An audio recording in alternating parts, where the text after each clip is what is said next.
नमस्कार दोस्तों, आप सभी का स्वागत है आपके अपने YouTube चैनल A2 डिवाइन पर। दोस्तों, आज हम आपको एक बहुत ही भोले से भक्त की कहानी सुनाने जा रहे हैं। एक गांव में एक भोला नाम का व्यक्ति रहता था। अपने नाम के अनुरूप ही वह बहुत ही भोला था। ना तो उसे चालाकी करनी आती थी और ना ही वह किसी की चालाकी को समझ पाता था। हर काम को वह बहुत ही साधारण तरीके से करता था। लोग उसकी बातों का मजाक भी उड़ाते थे। वह भगवान का भक्त था, परंतु बहुत गरीब भी था। जंगल में लकड़ियां काटकर अपनी गुजर बसर करता था और झोपड़ी में अकेला ही रहता था। सप्ताह में एक दिन वह नगर में बने एक मंदिर में भी जाया करता था। एक दिन उसने देखा कि मंदिर में भगवान के आगे बहुत सारी अगरबत्तियां, धूप दीप जल रहे हैं, जिसके कारण मंदिर में काफी धुआं हो गया था। भोला बोला, अरे ये तो बड़ी ज्यादती है प्रभु, आपकी तो आंखें जल रही होंगी, सांस भी घुट रही होगी। आप ऐसा करो प्रभु, आज आप मेरे साथ मेरे घर चलो। आज लकड़ियां काट के थोड़ा सा धन ज्यादा मिल गया तो उससे आपका और मेरा भोजन का इंतजाम आराम से हो जाएगा। उसके भोलेपन और सरल हृदय से भगवान साक्षात उसके सामने प्रकट हुए। बोले, ठीक है, तुम जाओ और जाकर भोजन बनाओ और फिर मुझे बुलाने आ जाना, मैं आ जाऊंगा। भोला बड़ा प्रसन्न था। वह घर जाते समय रास्ते में भोजन बनाने का सामान साथ लेकर गया और घर पहुंचकर बड़े प्रेम से भगवान के लिए भोजन बनाने लगा। भोजन बनाने के बाद भोला मंदिर की ओर गया भगवान को बुलाने के लिए। अभी कुछ ही दूर चला था कि भोला को एक बालक मिला। बालक उदास होकर भोला से कहने लगा, मुझे बहुत भूख लगी है। उसकी ऐसी रोनी सूरत देखकर भोला को उस पर दया आ गई और भोला उस बालक को अपने साथ घर लेकर चला गया और बड़े प्रेम से उसे भोजन करवाया। वो फिर से भगवान को बुलाने के लिए मंदिर की ओर जाने लगा। अब इस बार उसे रास्ते में एक बुढ़िया मिल गई। बोली, बेटा, मैंने बहुत दिनों से कुछ नहीं खाया है, क्या मुझे कुछ खाने को मिल जाएगा? अगर कुछ मिल जाए तो तुम्हारा बड़ा भला होगा। यह सुनकर भोला उस बुढ़िया को भी अपने घर ले गया और वहां जाकर बड़े प्रेम से उस बुढ़िया को भोजन खिलाया। अब उसका सारा भोजन समाप्त हो चुका था। वह पंसारी के पास गया और बोला, मुझे कुछ अनाज उधार दे दो, आज मैंने भगवान को खाने का न्योता दिया हुआ है। यह सुनकर वह साहूकार हंसने लगा।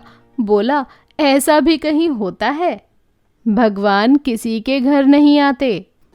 इस पर भोला बोला, नहीं, भगवान मेरे घर जरूर आएंगे, उन्होंने मुझसे कहा है आने के लिए। वह साहूकार की मिन्नतें करने लगा। साहूकार बोला, अगर तुम्हें उधार पर अनाज चाहिए तो बाहर रखी सारी बोरियां उठाकर अंदर रख दो। भोला ने सारी बोरियां उठाई और अंदर रख दिया तो बदले में साहूकार ने उसे कुछ अनाज और चावल दे दिए। वह घर आया और रोटी और चावल बनाए और फिर से भगवान को बुलाने के लिए मंदिर चल पड़ा। अब मंदिर के द्वार पर उसे एक बूढ़ा मिला जो बहुत भूखा था। भोला ने उसे भी घर लाकर भोजन खिलाया और फिर से एक बार भोला चल पड़ा भगवान को मंदिर से बुलाने के लिए और बोला, क्षमा करना भगवान जी, थोड़ी देर हो गई, चलिए भोजन तैयार है। तो भगवान बोले, मैंने तो भोजन कर लिया, अब तो मुझे भूख ही नहीं है। तो भोला बोला, ये तो बात गलत है प्रभु, आपने तो मुझसे वादा किया था कि आप मेरे घर भोजन करने आएंगे। उसकी जिद देखकर भगवान उसके साथ उसके घर चल पड़े। और जब भोला ने खाना परोसा तो भगवान बोले, अब तो मुझे बिल्कुल भी भूख नहीं है, तुमने मुझे 3 बार खाना खिला दिया। तो भोला बोला, नहीं प्रभु, मैंने तो आपको भोजन नहीं खिलाया।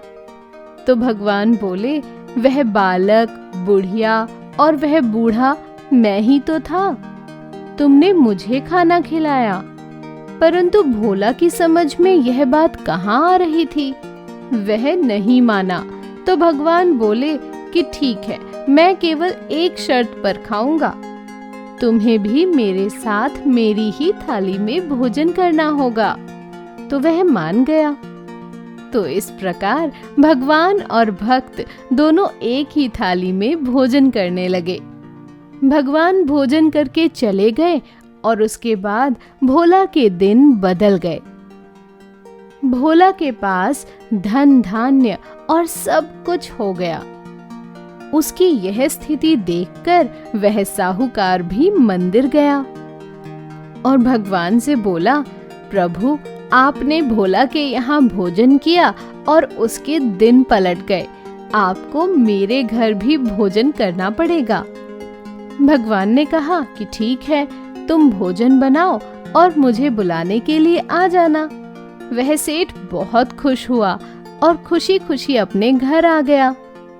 मंडप सजाया गया, नौकरों से कहकर बहुत ही स्वादिष्ट 36 प्रकार के पकवान बनवाए गए। और जब भोजन बन गया तो वह भगवान को बुलाने के लिए मंदिर जाता है। उसे भी भगवान बालक के रूप में मिलते हैं, परंतु वह बालक को फटकार लगाता है। इसी प्रकार वह बुढ़िया और उस बूढ़े को भी फटकार कर दूर धकेल देता है और मंदिर में पहुंचकर भगवान से बोला, भगवान, भोजन तैयार है, चलिए भोजन कीजिए। परंतु भगवान कहते हैं, तुमने 3 बार मेरा तिरस्कार किया, अब मैं तुम्हारे साथ नहीं चल सकता। वह क्षमा मांगता रहा, पर अब भगवान मूर्तिमान हो चुके थे। तो दोस्तों, हमेशा हमें प्राणी मात्र के प्रति प्यार और दया की भावना रखनी चाहिए। आपको ये कहानी कैसी लगी कमेंट करके जरूर बताइएगा। वीडियो अगर पसंद आए तो वीडियो को लाइक शेयर करना बिल्कुल मत भूलिएगा और हमारे चैनल को सब्सक्राइब जरूर कर लीजिएगा। आपसे फिर मुलाकात होगी ऐसी ही एक अन्य रोचक वीडियो के साथ। तब तक के लिए धन्यवाद।